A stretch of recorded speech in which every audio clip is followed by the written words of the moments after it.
अर्जुन कहता है कि मैं द्रोण और भीष्म से कैसे युद्ध करूंगा। वे मेरे पूज्य हैं। बात फिर भी वह विनम्रता की बोलता है, लेकिन अहंकार अक्सर विनम्रता की भाषा बोलता है। और अक्सर विनम्र लोगों में सबसे गहन अहंकारी पाए जाते हैं।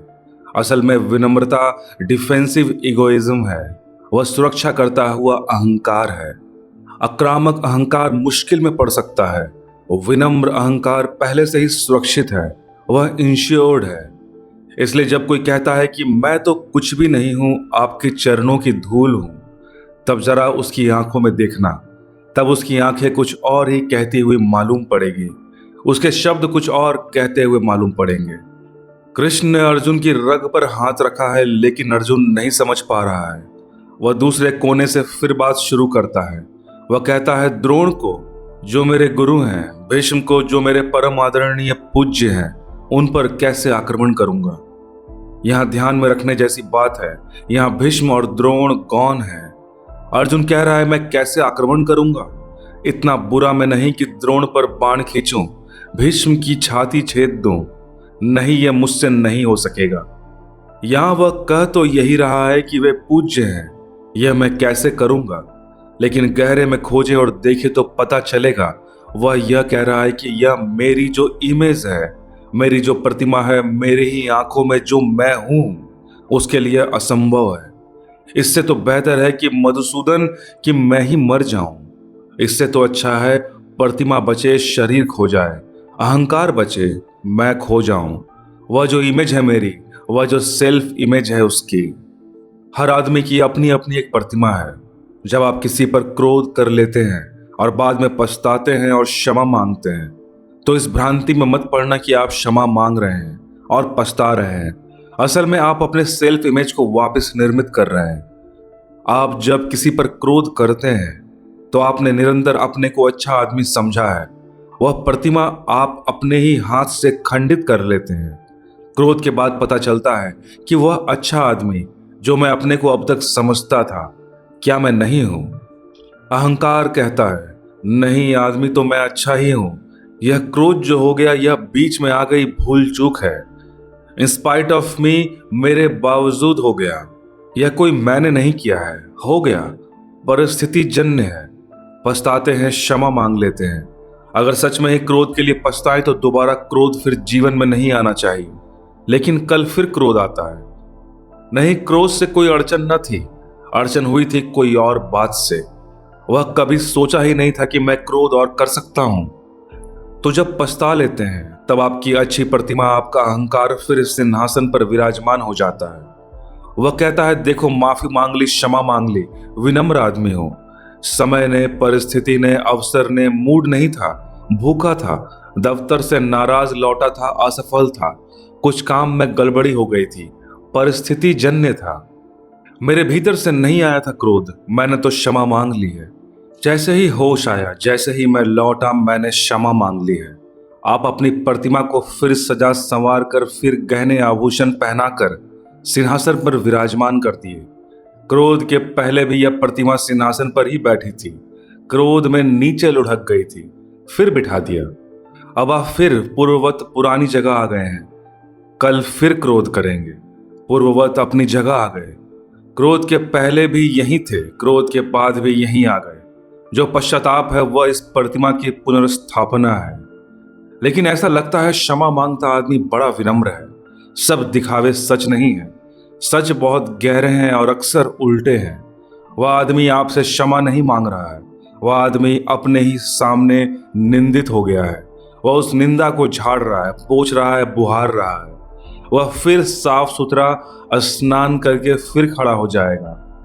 यह जो अर्जुन कह रहा है कि पूज्य हैं उस तरफ, उन्हें मैं कैसे मारूं। एम्फेसिस यहां उसके पूज्य होने पर नहीं है। एम्फेसिस यहां पर अर्जुन के मैं पर है कि मैं कैसे मारूं।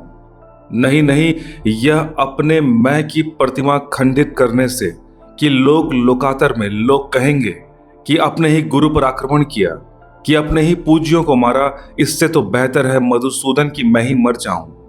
लेकिन लोग कहें कि मर गया अर्जुन, लेकिन पूज्यों पर हाथ ना उठाया।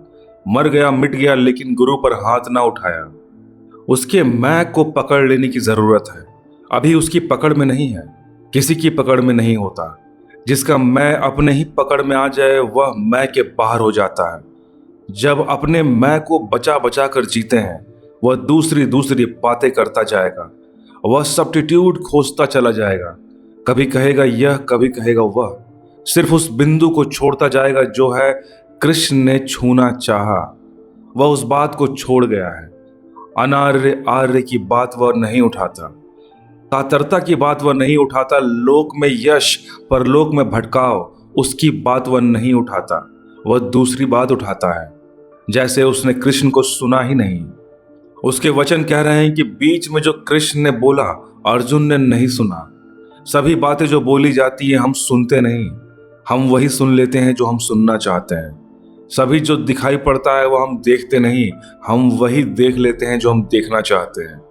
सभी जो हम पढ़ते हैं वह पढ़ा नहीं जाता, हम वही पढ़ लेते हैं जो हम पढ़ना चाहते हैं। हमारा देखना, सुनना, पढ़ना सब सिलेक्टिव है, उसमें चुनाव है। हम पूरे वक्त वह छांट रहे हैं जो हम नहीं देखना चाहते। एक नया मनोविज्ञान है गेस्टाल्ट। यह जो अर्जुन ने उत्तर दिया वापस, यह गेस्टाल्ट का अद्भुत प्रमाण है। गेस्टाल्ट मनोवैज्ञानिक कहते हैं आकाश में बादल घिरे हों तो हर आदमी उसमें अलग अलग चीजें देखता है। डरा हुआ आदमी भूत प्रेत देख लेता है, धार्मिक आदमी भगवान की प्रतिमा देख लेता है, फिल्मी दिमाग का आदमी अभिनेता अभिनेत्रियां देख लेता है। वह एक ही बादल आकाश में है, अपना अपना देखना हो जाता है। प्रत्येक आदमी अपनी ही निर्मित दुनिया में जीता है और हम अपनी दुनिया में, इसलिए इस पृथ्वी पर एक दुनिया की भ्रांति में मत रह जाना आप। इस दुनिया में जितने आदमी हैं कम से कम उतनी दुनियाएं हैं। अगर 3.5 अरब आदमी हैं आज पृथ्वी पर, तो पृथ्वी पर 3.5 अरब दुनियाएं हैं। और एक आदमी भी पूरी जिंदगी एक दुनिया में रहता हो ऐसा मत सोच लेना। उसकी दुनिया भी रोज बदलती चली जाती है। पर्ल बक ने एक किताब अपनी आत्मकथा की लिखी है, तो नाम दिया है माई सेवरल वर्ल्ड्स, मेरे अनेक संसार। अब एक आदमी के अनेक संसार कैसे होंगे? रोज बदल रहा है और प्रत्येक व्यक्ति अपनी दुनिया के आसपास बाड़े, दरवाजे, संतरी, पहरेदार खड़े रखता है और वह कहता है इन को भीतर आने देना, इन को बाहर से ही कह देना कि घर पर नहीं है। यह हम लोगों के साथ ही नहीं करते, सूचनाओं के साथ भी करते हैं। अब अर्जुन ने बिल्कुल नहीं सुना है कृष्ण ने जो कहा, वह बिल्कुल नहीं सुना है। वह जो उत्तर दे रहा है वह बताता है कि वह इररिलेवेंट है, उसकी कोई संगति नहीं है। हम भी नहीं सुनते। 2 आदमी बात करते हैं, अगर आप चुपचाप साक्षी बनकर खड़े हो जाएं तो बड़े हैरान होंगे। लेकिन साक्षी बनकर खड़ा होना मुश्किल है, क्योंकि पता नहीं चलेगा कि आप भी तीसरे आदमी भागीदार हो जाएंगे बातचीत में।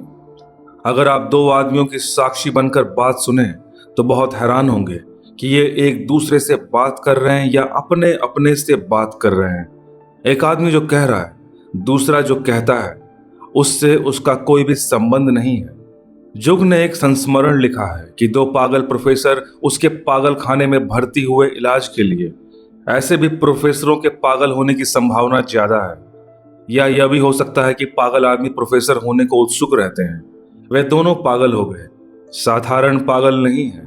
साधारण पागल डर जाता है, भयभीत हो जाता है। प्रोफेसर पागल है। पागल होकर वे और भी बुद्धिमान हो गए हैं। जब तक जागे रहते हैं घनघोर चर्चा चलती रहती है। जुग खिड़की से छिपकर सुनता है कि उनमें क्या बातचीत होती है। बातें बड़ी अद्भुत होती हैं, बड़ी गहराई की होती हैं। दोनों इन्फॉर्म्ड हैं, दोनों ने बहुत पढ़ा लिखा, सुना, समझा है। कम उनकी जानकारी नहीं है, शायद वही उनके पागलपन का कारण है। जानकारी ज्यादा हो और ज्ञान कम हो तो भी आदमी पागल हो सकता है, और ज्ञान तो होता नहीं, जानकारी ही ज्यादा होती है, फिर वह बोझ हो जाता है। चकित है जुग उनकी जानकारी देखकर। वे जिन विषयों पर चर्चा करते हैं वे बड़े गहरे और नाजुक हैं। लेकिन इससे भी चकित ज्यादा दूसरी बात है, और वह यह कि जो एक बोलता है उसका दूसरे से कोई संबंध नहीं होता। लेकिन यह तो पागल के लिए बिल्कुल स्वाभाविक है।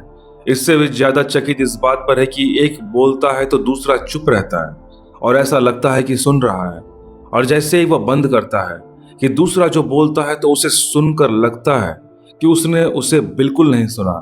क्योंकि अगर वह आकाश की बात कर रहा था तो वह पाताल की शुरू करता है, उसमें कोई संबंध नहीं होता। तब वह अंदर गया और उसने जाकर पूछा कि और सब तो मेरी समझ में आ गया, आप गहरी बातें कर रहे हैं। वह समझ में आ गया। समझ में यह नहीं आ रहा कि जब एक बोलता है तो दूसरा चुप क्यों हो जाता है। तो वे दोनों हंसने लगे और उन्होंने कहा कि क्या तुम हमें पागल समझते हो? इस दुनिया में पागल भर अपने को कभी पागल नहीं समझते, और जो आदमी अपने को पागल समझता हो समझना चाहिए वह पागल होने के ऊपर उठने लगा है। क्या तुम हमें पागल समझते हो? उन दोनों ने कहा। नहीं, जुग ने कहा, ऐसी भूल मैं कैसे कर सकता हूं? पागल बिल्कुल आपको नहीं समझता। पर यही मैं पूछ रहा हूं कि जब एक बोलता है तो दूसरा चुप क्यों हो जाता है? तो उन्होंने कहा कि क्या तुम समझते हो कि हमें कन्वर्सेशन का नियम भी नहीं मालूम, बातचीत करने की व्यवस्था भी नहीं मालूम है। हमें मालूम है कि जब एक बोले तो दूसरे को चुप रहना चाहिए।